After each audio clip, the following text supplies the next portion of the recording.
Hello les amis, je vous retrouve pour une nouvelle vidéo sur le football international et sur l'Euro 2024 et je vais vous présenter le match France contre Pologne.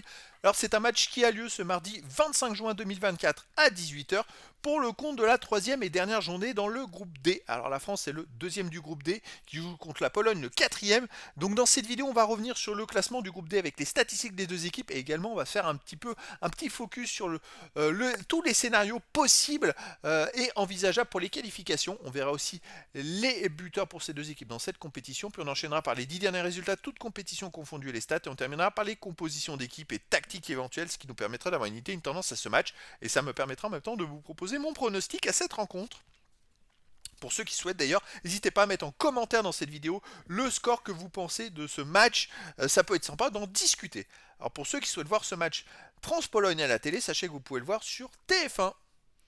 Alors donc, dans le groupe D, on a donc la France qui est deuxième avec 4 points, mais ex-aequo première avec les Pays-Bas avec 4 points également, tandis que la Pologne a 0 points. Donc la Pologne, 0 points, puis moins 3 de goal average, la Pologne n'a quasiment mathématiquement presque plus aucune chance de pouvoir se qualifier.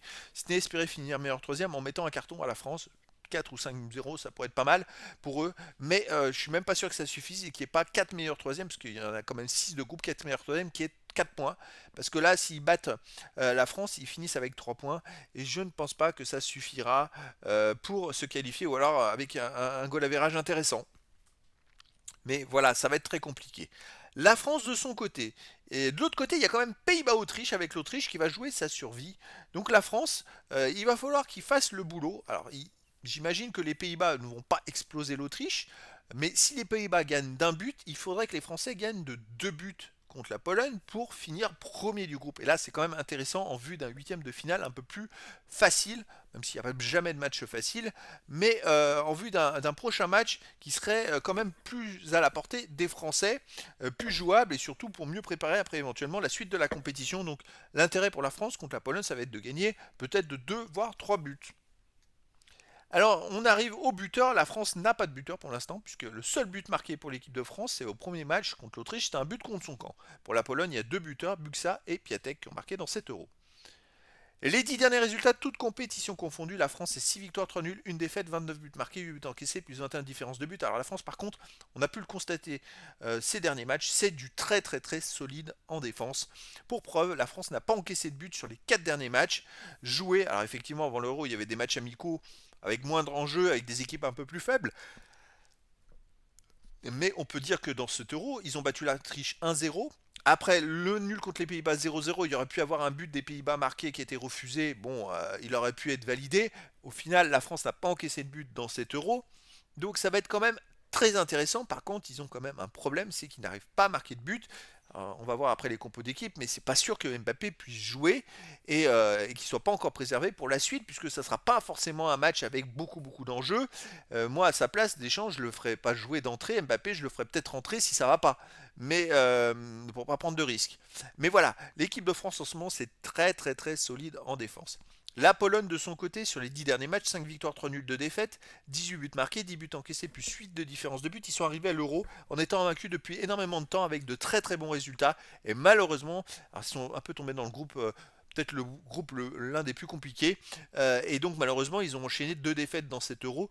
2-1 contre les Pays-Bas, alors qu'ils ont pris, je crois qu'ils ont mené, mais ils ont pris le deuxième but à la 82e minute et ils ont perdu 3-1 contre l'Autriche. Ça a été plus compliqué quand même contre l'Autriche. Mais voilà, une équipe de Pologne qui a raté son euro et qui rejouera à nouveau contre la France, comme ça arrive souvent dans les compétitions en ce moment. Pour moi, la France est beaucoup plus forte défensivement, milieu de terrain. Ils sont beaucoup plus forts. Le problème avec la Pologne, c'est la percussion.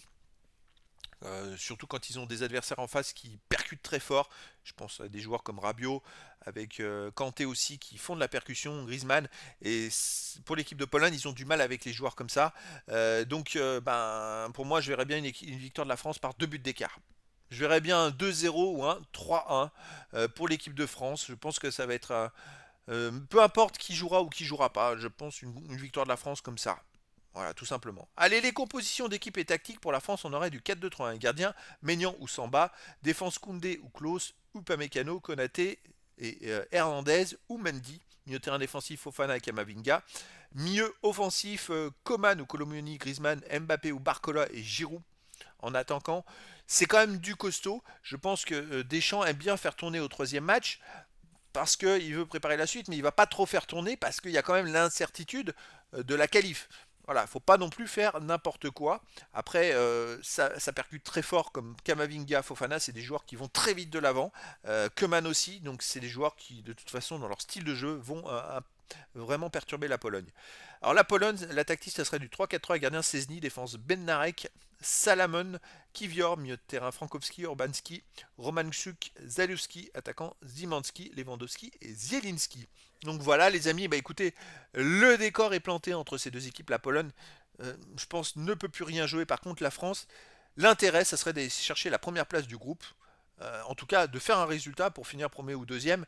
Mais surtout, la première place, ça me paraît un peu plus intéressant. Et donc, je vous donne rendez-vous ce mardi 25 juin 2024 à 18h pour le match de football international de l'Euro 2024 et de la troisième journée dans le groupe D, la France contre Pologne. Voilà les amis, je vous dis à très bientôt pour une nouvelle vidéo.